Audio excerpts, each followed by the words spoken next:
Christine, my favorite part of loving you is thinking I couldn't possibly love you more, and then feeling it happen again and again. Loving you has been an absolute joy, but I can't wait to meet our love when it's wrinkled and old, seasoned with decades of laughter and adventure. I didn't think you existed. A woman whose love makes me feel more free. You have so much drive and passion that I'm constantly left in awe.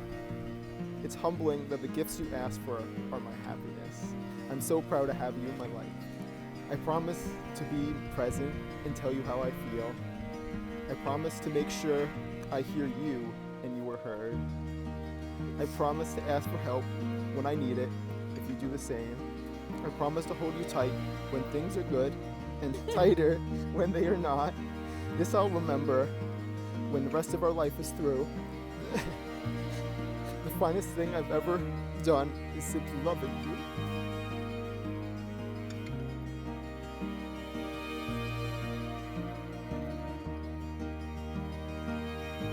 I think I've been writing little pieces of these vows without realizing it for the last 7 years. In my journal from the summer of 2017, there's a note after our first date where I wrote something like, "He's really nice and cute. Does he really have 9 pets?" Something clicked even then. It really sucked when we had to go back and finish our senior year of college. I only got to see you once a month, if we were lucky, and most of our relationship in that first year was spent on FaceTime or texting. I remember sitting alone in my dorm, trying to figure out what I was doing with my life, just waiting for our Wednesday night phone calls, even if you'd fall asleep at the end, holding your phone until it almost slipped out of your hands. One of my favorite memories is when you would commute from New Jersey to the city just to drop me off at my bus stop and then go back to Jersey. I enjoyed every minute of it, and I really appreciate that you took the time to be with me, even if it's just for a little bit. I'm also grateful for your patience. More than anything, I need someone who could be patient with me. You've never rushed me other than when we're about to go out somewhere, or made me feel like I needed to be anything other than myself. There were times when I was going through things I couldn't really explain, and I felt lost, but somehow being with you calmed me down, and calmed me down now. I still don't know how you do it. You wouldn't even say anything. You just sit there with me, and I start to feel safe again. You walked me through some of the hardest parts of my life with nothing but kindness, and even when you didn't understand. And I only hope to offer the same back to you for the rest of our lives. Somehow, we still haven't ran out of things to say. You make me laugh even when I'm cranky or hangry. You calm me down when my brain won't stop spinning. You explain directions like we're playing charades. You got me into The Killers, and I definitely got you into Harry Styles and some other cool bands. I love your eyes, your laugh, and the way you love Kita and me.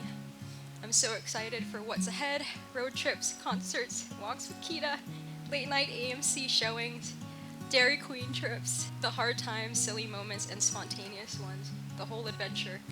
I love you with all my heart, and I promise to love you, every version of you, as we grow in every season of this together.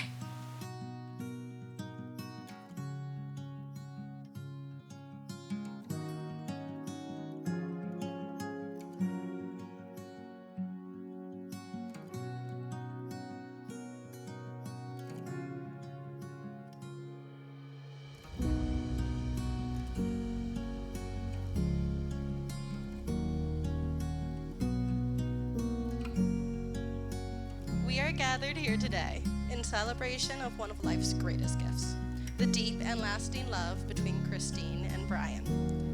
This is not the beginning of their story. Christine and Brian have already built a life together full of laughter, Kita, their dog, road trips, and care.